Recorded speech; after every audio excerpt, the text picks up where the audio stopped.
ಸ್ನೇಹಿತರೆ, ಮೀಡಿಯಾ ಮಾಸ್ಟರ್ಸ್ಗೆ ಸ್ವಾಗತ ಸುಸ್ವಾಗತ. ಗೆಳೆಯರೆ, ವಿಶ್ವದಲ್ಲಿ ಅತಿ ದೊಡ್ಡ ರೈಲ್ವೆ ನೆಟ್ವರ್ಕ್ ಅನ್ನು ಹೊಂದಿರೋ ದೇಶಗಳ ಪಟ್ಟಿಯಲ್ಲಿ ಭಾರತ 4ನೇ ಸ್ಥಾನದಲ್ಲಿದೆ. ಅಮೆರಿಕ, ಚೈನಾ ಹಾಗೂ ರಷ್ಯಾದ ನಂತರ ಭಾರತ ಇದೆ. ಅತಿ ದೊಡ್ಡ ರೈಲ್ವೆ ನೆಟ್ವರ್ಕ್ ಹೊಂದಿರೋ ಅಮೆರಿಕಾದಲ್ಲಿ ಖಾಸಗಿ ರೈಲುಗಳಿವೆ.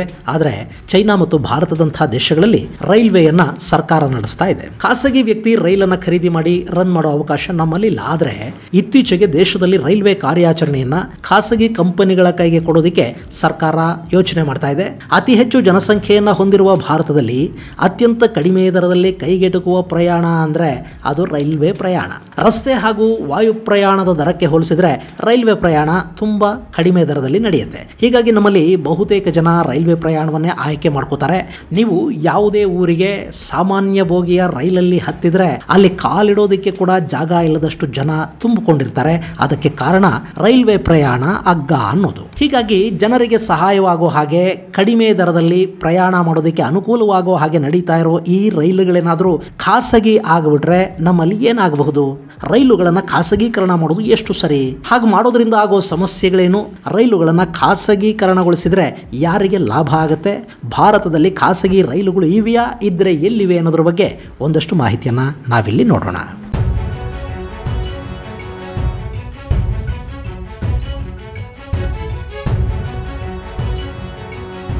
ಗೆಳೆಯರೆ, ನಮ್ಮ ನೆರೆಯ ಕೇರಳ ರಾಜ್ಯದಲ್ಲಿ ಖಾಸಗಿ ರೈಲು ಸೇವೆಯನ್ನು ಆರಂಭ ಮಾಡೋದಕ್ಕೆ ಎಲ್ಲ ರೀತಿಯ ಸಿದ್ಧತೆಗಳು ನಡೀತಾ ಇವೆ. ಮುಂದಿನ ತಿಂಗಳು ಅಂದರೆ ಜೂನ್ 4ನೇ ತಾರೀಕು ಮೊದಲ ಬಾರಿಗೆ ಕೇರಳದಲ್ಲಿ ಖಾಸಗಿ ರೈಲು ಪ್ರಾರಂಭ ಆಗುತ್ತೆ. ಭಾರತೀಯ ರೈಲ್ವೆಯ ಹೆಮ್ಮೆಯ ಯೋಜನೆಯಾದ ಭಾರತ್ ಗೌರವ್ ಯಾತ್ರಾದ ಉಪಕ್ರಮವಾಗಿ ಪ್ರವಾಸಿಗರ ಆಸಕ್ತಿಯನ್ನು ಗಮನದಲ್ಲಿಟ್ಟುಕೊಂಡು ಖಾಸಗಿ ರೈಲು ಸೇವೆಯನ್ನು ಅಲ್ಲಿ ವಿನ್ಯಾಸಗೊಳಿಸಲಾಗ್ತಾ ಇದೆ. ಅಂದಹಾಗೆ ಈ ಭಾರತ್ ಗೌರವ್ ಯೋಜನೆ ದೇಶದಲ್ಲಿ ಖಾಸಗಿ ಕಂಪನಿಗಳಿಗೆ ಅಲ್ಪಾವಧಿಯಲ್ಲಿ ಥೀಮ್ ಬೇಸ್ಡ್ ರೈಲುಗಳನ್ನು ಆಪರೇಟ್ ಮಾಡೋದಕ್ಕೆ ಅವಕಾಶವನ್ನು ಒದಗಿಸಿ ಕೊಡ್ತಾ ಇದೆ. ಇಲ್ಲಿ ಥೀಮ್ ಬೇಸ್ಡ್ ಅಂದ್ರೆ ಸಾಂಸ್ಕೃತಿಕ, ಐತಿಹಾಸಿಕ ಹಾಗೂ ಧಾರ್ಮಿಕ ಸ್ಥಳಗಳಿಗೆ ರೈಲು ಮೂಲಕ ಪ್ರವಾಸವನ್ನ ಏರ್ಪಡಿಸೋದು. ಅಂದ್ರೆ ಈ ಟ್ರೈನುಗಳು ಪ್ರವಾಸೋದ್ಯಮಕ್ಕೆ ಮೀಸಲಾಗಿದ್ದು ರೆಗ್ಯುಲರ್ ಪ್ರಯಾಣದ ರೈಲುಗಳಾಗಿರೋದಿಲ್ಲ. ಈಗ ಕೇರಳದಲ್ಲಿ ಈ ಯೋಜನೆಯ ಭಾಗವಾಗಿ ಖಾಸಗಿ ರೈಲು ಸೇವೆಯನ್ನ ಆರಂಭ ಮಾಡಲಾಗ್ತಾ ಇದೆ. ಇಲ್ಲಿ SRMPR global railways private limited ಹಾಗೂ ಪ್ರಿನ್ಸಿ ವರ್ಲ್ಡ್ ಟ್ರಾವೆಲ್ಸ್ ಜೊತೆಗೆ ಭಾರತೀಯ ರೈಲ್ವೆ ಒಂದು ಒಪ್ಪಂದವನ್ನು ಮಾಡಿಕೊಂಡಿದೆ.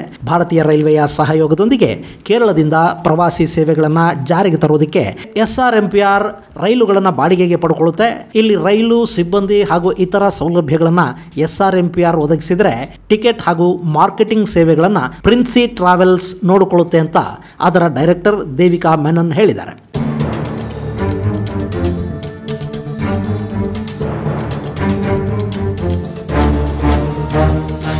ಇನ್ನು ಈ ಥೀಮ್ ಬೇಸ್ಡ್ ಖಾಸಗಿ ರೈಲಿನ ಉದ್ಘಾಟನೆ ಜೂನ್ 4ರಂದು ಆಗ್ತಾ ಇದ್ದು ಮೊದಲ ಪ್ರಯಾಣ ಗೋವಾದತ್ತ ಸಾಗ್ತಾ ಇದೆ. ಇಲ್ಲಿಂದ ಮುಂಬೈ ಮತ್ತು ಅಯೋಧ್ಯೆಗೆ ಕೂಡ ರೈಲುಗಳಿರುತ್ತವೆ. ಅಲ್ಲಿಗೆ ಹೋಗ ಬಯಸಿದ್ರೆ ಪ್ರಯಾಣಿಕರ ಬಯಕೆಗೆ ಸರಿ ಹೊಂದೋ ಹಾಗೆ ವಿವಿಧ ಪ್ಯಾಕೇಜುಗಳನ್ನ ನೀಡಲಾಗಿದೆ. ಗೋವಾ ಅಥವಾ ಮುಂಬೈ ಪ್ರವಾಸದ ಪ್ಯಾಕೇಜ್ ದರ 19,999ರಿಂದ 18,825 ರೂಪಾಯಿಗಳವರೆಗಿರುತ್ತೆ. ಇನ್ನು ಅಯೋಧ್ಯೆ ಪ್ಯಾಕೇಜ್ನ ದರ 30,550ರಿಂದ 37,150 ರೂಪಾಯಿ ಆಗುತ್ತೆ. ಅಂದಹಾಗೆ ಅಯೋಧ್ಯ ಪ್ಯಾಕೇಜ್ನ ಪ್ರಯಾಣಿಕರಿಗೆ ಅಯೋಧ್ಯೆ, ವಾರಣಾಸಿ ಹಾಗೂ ಪ್ರಯಾಗ್ರಾಜ್ನಂಥ ಯಾತ್ರಾ ಸ್ಥಳಗಳಿಗೆ ಕರ್ಕೊಂಡು ಹೋಗ್ತಾರೆ. ಅಲ್ಲಿ ದರ್ಶನ, ವಸತಿ, ಊಟ ಮುಂತಾದೆಲ್ಲವನ್ನ ಕೂಡ ಈ ಖಾಸಗಿ ಸಂಸ್ಥೆನೇ ನೋಡಿಕೊಳ್ಳುತ್ತೆ.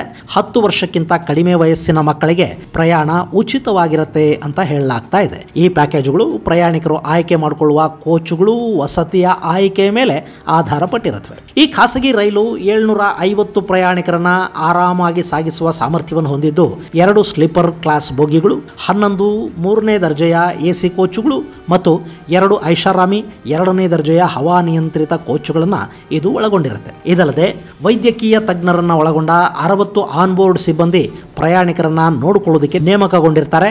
ಸದ್ಯಕ್ಕೆ ಕೇರಳದಿಂದ ಸುಮಾರು 12 ರೈಲುಗಳನ್ನು ಆರಂಭ ಮಾಡೋದಕ್ಕೆ ಯೋಜನೆಯನ್ನ ಹಾಕಿಕೊಳ್ಳಲಾಗಿದೆ. ಕೇರಳದ ತಿರುವನಂತಪುರಂ, ಕೊಲ್ಲಂ, ಕೋಟಾಯಂ, ಎರ್ನಾಕುಲಂ, ತ್ರಿಶೂರು, ಕೋಝಿಕೋಡ್, ಕಣ್ಣೂರು ಮತ್ತು ಕಾಸರಗೋಡುಗಳಿಂದ ಈ ರೈಲುಗಳು ಹೊರಡುತ್ತವೆ.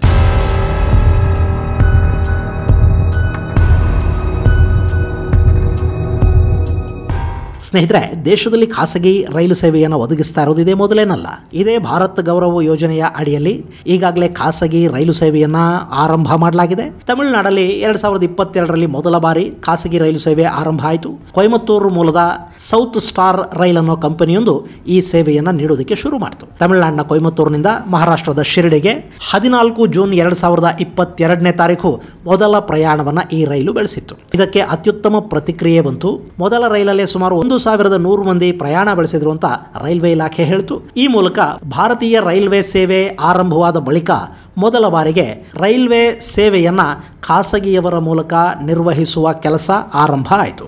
ಹಾಗೆ ಈಗ ಕೇರಳದಲ್ಲಿ ಈ ಸೇವೆಯನ್ನು ಜಾರಿಗೆ ತರಲಾಗ್ತಾ ಇದೆ. ಇನ್ನು ರೈಲು ಸೇವೆಯಲ್ಲಿ ಖಾಸಗಿಯವರನ್ನ ಭಾಗಿದಾರರನ್ನಾಗಿ ಮಾಡಿಕೊಳ್ಳುವ ಈ ಪ್ರಯತ್ನಕ್ಕೆ ವ್ಯಕ್ತವಾದ ವಿರೋಧ ಕೂಡ ಚಿಕ್ಕದೇನಲ್ಲ. ತಮಿಳುನಾಡಲ್ಲಿ ಈ ಸೇವೆ ಆರಂಭವಾದಾಗ ದಕ್ಷಿಣ ರೈಲ್ವೆ ಮಜ್ದೂರ್ ಯೂನಿಯನ್ಗೆ ಸೇರಿದ ನೌಕರರ ಸಂಘ ಖಾಸಗಿ ರೈಲು ಸೇವೆಗೆ ತೀವ್ರ ವಿರೋಧವನ್ನು ವ್ಯಕ್ತಪಡಿಸಿತು. ಖಾಸಗಿ ರೈಲು ಸೇವೆ ಭಾರತೀಯ ರೈಲ್ವೆಯನ್ನು ಸಂಪೂರ್ಣವಾಗಿ ಖಾಸಗೀಕರಣಗೊಳಿಸುವ ಯೋಜನೆ ಅನ್ನೋ ಆರೋಪಗಳು ಕೇಳಿಬಂದವು. ಆದರೆ ನಾವು ರೈಲ್ವೆ ಸೇವೆಯನ್ನು ಸಂಪೂರ್ಣವಾಗಿ ಖಾಸಗೀಕರಣ ಮಾಡೋದಿಲ್ಲ ಅಂತ ಆವತ್ತು ಸರ್ಕಾರ ಹೇಳಿತು. ಗೆಳೆಯರೆ, ದೇಶದಲ್ಲಿ 12 ಲಕ್ಷಕ್ಕಿಂತ ಅಧಿಕ ಜನರಿಗೆ ಉದ್ಯೋಗವನ್ನು ಕೊಟ್ಟಿರುವ, ದೇಶದ ಮೂಲೆ ಮೂಲೆಗೂ ಸಂಪರ್ಕವನ್ನು ಒದಗಿಸ್ತಾ ಇರುವ ಭಾರತೀಯ ರೈಲ್ವೆ ಏನಾದರೂ ಖಾಸಗೀಕರಣಗೊಂಡು ಬಿಟ್ರೆ ಏನಾಗುತ್ತೆ? ಇದರಿಂದ ಯಾರಿಗೆ ಲಾಭ ಆಗುತ್ತೆ? ಗೆಳೆಯರೆ, 140 ಕೋಟಿಗೂ ಅಧಿಕ ಜನಸಂಖ್ಯೆಯನ್ನು ಹೊಂದಿರುವ ದೇಶ ಭಾರತ. ಇಲ್ಲಿರೋರೆಲ್ಲ ಶ್ರೀಮಂತರಲ್ಲ. ದೂರದ ಪ್ರದೇಶಗಳಿಗೆ ಎಲ್ಲರಿಗೂ ಕೂಡ ದುಬಾರಿ ಸಾರಿಗೆ ವೆಚ್ಚವನ್ನು ಭರಿಸೋದಕ್ಕೆ ಸಾಧ್ಯನೂ ಆಗೋದಿಲ್ಲ. ಹೀಗಾಗಿ ರೈಲ್ವೆ ಎಲ್ಲ ವರ್ಗದವರಿಗೂ ಕೈಗೆಟುಕುವ ದರದಲ್ಲಿ ಪ್ರಯಾಣವನ್ನು ಒದಗಿಸುತ್ತೆ. ನಿಮಗೆ ಗೊತ್ತು, ಸರ್ಕಾರಿ ಸೇವೆಗಳಿಗಿಂತ ಖಾಸಗಿ ಸೇವೆಗಳು ಸ್ವಲ್ಪ ಕಾಸ್ಟ್ಲಿ ಆಗೇ ಇರುತ್ತವೆ. ಹಾಗೆ ಅಲ್ಲಿ ಸರ್ಕಾರಿ ಸೇವೆಗಳಿಗೆ ಹೋಲಿಸಿ ನೋಡಿದಾಗ ಸ್ವಲ್ಪ ಗುಣಮಟ್ಟ ಕೂಡ ಹೆಚ್ಚಾಗಿರುತ್ತೆ. ಸರ್ಕಾರಿ ಬಸ್ಸುಗಳ ದರಕ್ಕಿಂತ ಖಾಸಗಿ ಬಸ್ಸುಗಳ ದರ ಹೆಚ್ಚಿರುತ್ತೆ.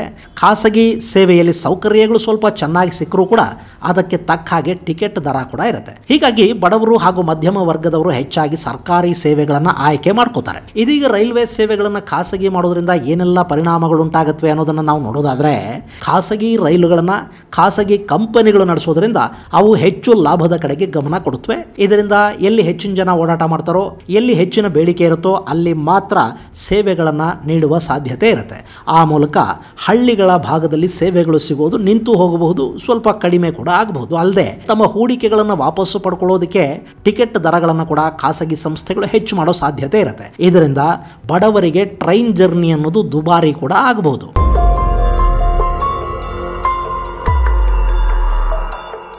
ಇನ್ನು ಸರ್ಕಾರಿ ರೈಲುಗಳಲ್ಲಿ ಲಭ್ಯ ಇರುವ ಹಿರಿಯರಿಗೆ, ವಿಶೇಷ ಚೇತನರಿಗೆ ಇರುವ ಡಿಸ್ಕೌಂಟ್ ಸೌಲಭ್ಯಗಳು ಖಾಸಗಿ ವ್ಯವಸ್ಥೆಯಲ್ಲಿ ಸಿಗದೇ ಇರಬಹುದು. ಇಲ್ಲಿ ಖಾಸಗಿ ಸಂಸ್ಥೆಗಳಿಗೆ ಲಾಭ ಅನ್ನೋದೇ ಮುಖ್ಯ ಆಗಿರೋದ್ರಿಂದ ರೈಲ್ವೆ ವ್ಯವಸ್ಥೆ ಏನೋ ಡೆವಲಪ್ ಆಗುತ್ತೆ, ಆದರೆ ಈ ರೈಲ್ವೆ ವ್ಯವಸ್ಥೆಯ ಉದ್ದೇಶ ಏನಿದೆ ಅದು ವಿಫಲವಾಗುತ್ತೆ ಅನ್ನೋದು ಒಂದು ಗುಂಪಿನ ವಾದ. ಇದೇ ವೇಳೆ ಖಾಸಗೀಕರಣದಿಂದ ರೈಲುಗಳಲ್ಲಿನ ಮೂಲಸೌಕರ್ಯ ವ್ಯವಸ್ಥೆ ಇಂಪ್ರೂವ್ ಆಗುತ್ತೆ. ಕೋಚುಗಳು, ಟ್ರ್ಯಾಕ್ಗಳು, ಇಂಜಿನ್ಗಳು ಉತ್ತಮ ನಿರ್ವಹಣೆಯಿಂದಾಗಿ ಆಕ್ಸಿಡೆಂಟ್ಗಳ ದರ ಕಡಿಮೆ ಆಗುತ್ತೆ. ಕಾಂಪಿಟೇಷನ್ ಹೆಚ್ಚಾಗೋದ್ರಿಂದ ಪ್ಯಾಸೆಂಜರ್ಗಳಿಗೆ ಉತ್ತಮ ಸೌಲಭ್ಯಗಳು ಸಿಗೋದಕ್ಕೆ ಶುರು ಆಗುತ್ತವೆ. ಹಾಗೆ ರೈಲಲ್ಲಿ ಕೇಳಿಬರುವ ಸ್ವಚ್ಛತೆ ಮತ್ತು ಸುರಕ್ಷತೆಯ ಸಮಸ್ಯೆ ಏನಿದೆ ಅದು ಕಡಿಮೆ ಆಗುತ್ತೆ. ಸೇವೆಗಳು ಮತ್ತಷ್ಟು ಉತ್ತಮಗೊಳ್ಳುತ್ತವೆ. ಅದೆಲ್ಲದರ ಜೊತೆಗೆ ರೈಲುಗಳು ವಿಳಂಬ ಆಗೋದು ಕಡಿಮೆಯಾಗಿ ಸರಿಯಾದ ಟೈಮಿಗೆ ಪ್ರಯಾಣಿಕರಿಗೆ ರೈಲು ಸೇವೆಗಳು ಸಿಗೋದಕ್ಕೆ ಕೂಡ ಇದರಿಂದ ಸಾಧ್ಯ ಆಗುತ್ತೆ. ರೈಲ್ವೆ ಸಿಬ್ಬಂದಿಗೆ ಒಂದಷ್ಟು ಜವಾಬ್ದಾರಿ ಬರುತ್ತೆ. ದೇಶದ ಅಭಿವೃದ್ಧಿಗೆ ಇದು ಸಹಕಾರಿಯಾಗುತ್ತೆ. ಹೀಗಾಗಿ ಖಾಸಗೀಕರಣ ಒಳ್ಳೆಯದು ಅನ್ನೋದು ಇನ್ನೊಂದು ಗುಂಪಿನ ವಾದ. ಸ್ನೇಹಿತರೆ, ಎರಡೂ ಗುಂಪಿನವರು ಹೇಳೋದು ಕೂಡ ಸರಿಯಾಗಿ ಇದೆ. ಹಾಗಂತ ಕಂಪ್ಲೀಟ್ ಆಗಿ ರೈಲ್ವೆ ಇಲಾಖೆಯನ್ನೇ ಖಾಸಗೀಕರಣಗೊಳಿಸೋದು ಖಂಡಿತ ಸರಿಯಾದ ಕ್ರಮ ಅಲ್ಲ. ಹಾಗೆ ಅಗತ್ಯಕ್ಕೆ ತಕ್ಕಷ್ಟು ಖಾಸಗೀಕರಣವನ್ನು ಮಾಡೋದು ತಪ್ಪು ಅಲ್ಲ. ಸರ್ಕಾರ ಏನು ರೈಲುಗಳನ್ನೆಲ್ಲ ಖಾಸಗೀಕರಣ ಮಾಡಿಬಿಡ್ತೀವಿ ಅಂತ ಹೇಳಿಲ್ಲ. ಈ ಬಗ್ಗೆ ರೈಲ್ವೆ ಸಚಿವರು ಕೂಡ ಮಾತಾಡಿದ್ದಾರೆ. ಖಾಸಗಿ ಹೂಡಿಕೆ ರೈಲ್ವೆ ಇಲಾಖೆಯ ಕಾರ್ಯಕ್ಷಮತೆಯನ್ನ ಹೆಚ್ಚು ಮಾಡೋದಕ್ಕೆ ಮಾತ್ರ ಬಳಕೆ ಆಗುತ್ತೆ. ರೈಲುಗಳು ಸಂಪೂರ್ಣವಾಗಿ ಖಾಸಗಿ ಆಗೋದಿಲ್ಲ ಅನ್ನೋ ಸ್ಪಷ್ಟನೆಯನ್ನು ಅವರು ಕೊಟ್ಟಿದ್ದಾರೆ. ಸದ್ಯಕ್ಕೆ ಭಾರತದಲ್ಲಿ ಥೀಮ್ ಬೇಸ್ಡ್ ಖಾಸಗಿ ರೈಲು ಸೇವೆಯನ್ನು ಮಾತ್ರ ಕೊಡೋದಕ್ಕೆ ಅವಕಾಶ ಇದೆ.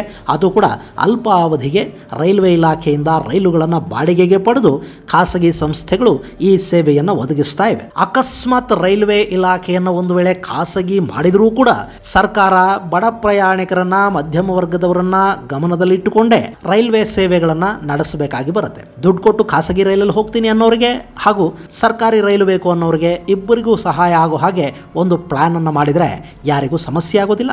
ರೈಲ್ವೆ ಸೇವೆ ಕೂಡ ಇನ್ನಷ್ಟು ಉತ್ತಮಗೊಳ್ಳೋದಕ್ಕೆ ಸಾಧ್ಯ ಆಗುತ್ತೆ.